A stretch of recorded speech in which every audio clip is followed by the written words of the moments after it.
ಈ ಪ್ರಶ್ನೆಗಳಿಗೆ ಚುಟುಕಾಗಿ ಉತ್ತರ ಕೊಟ್ಬಿಡಿ ಗೌಡ್ರೆ. ಆಗಲಿ. ಕನ್ನಡ ಹೋರಾಟ ಒಂದು ಭಾಗ, ನಿಮ್ಮ ಹೃದಯದ ಭಾಗ, ಹೃದಯದ ಬಡಿತ. ಹೌದು. ಅದನ್ನು ಬಿಟ್ಟು ಏನಾದರೂ ಬಿಸ್ನೆಸ್ ಮಾಡ್ತೀರಾ ನೀವು? ಮಾಡ್ತೀನಿ. ಏನು ಬಿಸ್ನೆಸ್ಸು? ನನ್ನದೇ ಆದಂಥ ಒಂದು ಪತ್ರಿಕೆ ಇದೆ, ನನ್ನದೇ ಆದಂಥ ಒಂದು ಪ್ರಕಾಶನ ಇದೆ, ನನ್ನದೇ ಆದಂಥ ಒಂದು ಆಡಿಯೋ ಕ್ಯಾಸೆಟ್ ಕಂಪನಿ ಇದೆ, ಶ್ರೀಮಾತ ಆಡಿಯೋ ಅಂತೇಳಿ. ಹೌದಾ? ಹೌದು.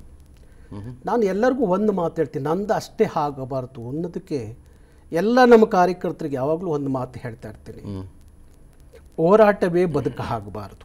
ಓಕೆ.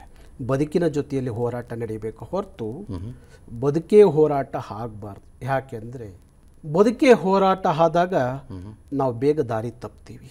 ಸರಿ. ಬದುಕಿನ ಜೊತೆಯಲ್ಲಿ ನಮ್ಮ ಹೋರಾಟ ಅಂದರೆ ಬಹುಶಃ ನಾವು ದಾರಿ ತಪ್ಪಕ್ಕೆ ಸಾಧ್ಯ ಇಲ್ಲ. ನಾರಾಯಣಗೌಡರು ಸಿಕ್ಕಾಪಟ್ಟೆ ದುಡ್ಡು ಮಾಡಿದ್ದಾರೆ ಕನ್ನಡದ ಹೋರಾಟ ಮಾಡೋ ಮೂಲಕ ಅಂತ. ಹೌದು.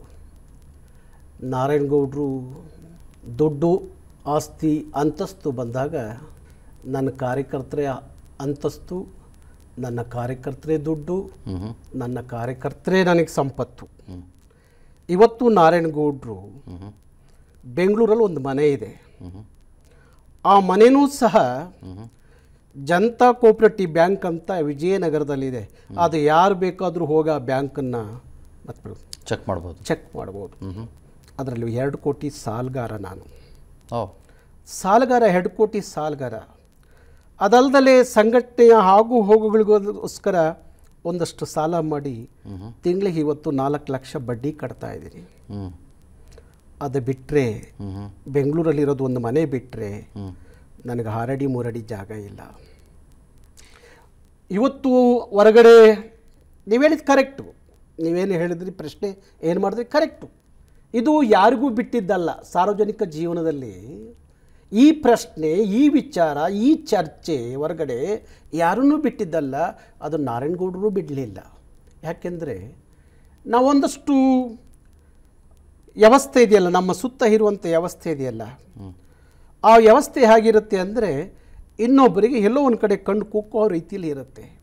ಒಳ್ಳೆ ಕಾರಲ್ಲಿ ಓಡಾಡ್ತೀವಿ, ಕಾರ್ ಎಲ್ಲಿಂದ ಬಂತು ಅಂತ ಗೊತ್ತಿಲ್ಲ, ಅದೇ ಆ ಬ್ಯಾಂಕ್ ಸಾಲ ಅಂತ ಗೊತ್ತಿಲ್ಲ. ಅದು ಬ್ಯಾಂಕ್ ಸಾಲ, ಅದು ಅದೇ ಕೋಆಪರೇಟಿವ್ ಬ್ಯಾಂಕಲ್ಲಿ ಸಾಲ. ಯಾವ ಕಾರ್ ಇದೆ ನಿಮ್ಮ ಹತ್ರ? ಫಾರ್ಚುನರ್ ಕಾರು, ಗೊತ್ತಾಯ್ತರ? ಅದು ಸಾಲ. ಯಾಕೆಂದರೆ ಹಿಂದೆ ನಾನು ಒಂದು ಸಣ್ಣ ಗಾಡಿ ಇಟ್ಕೊಂಡು ನಾನು ಒಂದು ಉತ್ತರ ಕರ್ನಾಟಕದ ಪ್ರವಾಸ ಹೋಗ್ತಿದ್ದಾಗ ಒಂದು ಅಪಘಾತ ಆಯಿತು. ರಾತ್ರಿ 11 ಗಂಟೆಯಲ್ಲಿ ಅಪಘಾತ ಆಯಿತು. ಅದಾದ ಮೇಲೆ ನನಗೆ ನನ್ನ ಕಾರ್ಯಕರ್ತರು ಅವರೆಲ್ಲ, ಇಲ್ಲ ನೀವು ಭಾರಿ ಕಷ್ಟ ಆಗತ್ತೆ, ಹಿಂಗಾದರೆ ಅವತ್ತು ನೀವು ಉಳಿದಿದ್ದೇ ಹೆಚ್ಚು, ಅದಕ್ಕೋಸ್ಕರ ನಾವೆಲ್ಲ ನಿಮ್ಗೆ ಒಂದಿಷ್ಟು ಸಹಾಯ ಮಾಡ್ತೀವಿ, ನೀವು ಯಾವ್ದಾದ್ರು ಒಂದು ಒಳ್ಳೆ ಗಾಡಿ ತೊಗೊಳ್ಳಿ, ಯಾಕೆಂದರೆ ಹಗಲು ರಾತ್ರಿ ಓಡಾಡ್ತೀರಿ, ತೊಗೊಳ್ಳಿ ಅಂತ ಹೇಳಿ ಒಂದು ಸ್ವಲ್ಪ ಸಹಾಯ ಮಾಡಿದ್ರು. ಯಾರು ಹೊರಗಡೆ ಇದನ್ನು ಹಬ್ಬಿಸ್ತಾರೋ, ಯಾರು ಚರ್ಚೆ ಮಾಡ್ತಾರೋ ಗೊತ್ತಿಲ್ಲ.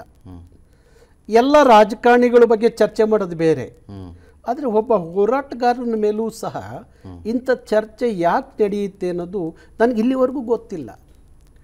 ಯಾಕೆಂದರೆ ನಾನು ಯಾರಾದರೂ ಬಂದರೆ ಅಸ್ತು ಬಂದವರಿಗೆ ಒಂದಷ್ಟು ಊಟ ಹಾಕಬಲ್ಲೆ, ಯಾವುದೋ ಒಂದು ಸಂದರ್ಭಕ್ಕೆ ಅವ್ರಿಗೆ ಒಂದು ಕಾಫಿನೋ ಏನೋ ಕೊಡಿಸ್ಬಲ್ಲೆ. ಅದು ಬಿಟ್ಟರೆ ನಾನು ಇವತ್ತವರೆಗೂ ಯಾರಿಗೆ ಏನು ಮಾಡೋಕ್ಕೂ ಆಗ್ತಾ ಇಲ್ಲ. ಅನುಕ್ಷಣದ ಸುದ್ದಿಗಳಿಗಾಗಿ ವಿಸ್ತಾರ ನ್ಯೂಸ್ ಯೂಟ್ಯೂಬ್ ಚಾನೆಲ್ ಸಬ್ಸ್ಕ್ರೈಬ್ ಮಾಡಿ. ಹೊಸ ಸುದ್ದಿಗಳ ನೋಟಿಫಿಕೇಶನ್ಗಾಗಿ ಬೆಲ್ ಐಕಾನ್ ಕ್ಲಿಕ್ ಮಾಡಿ.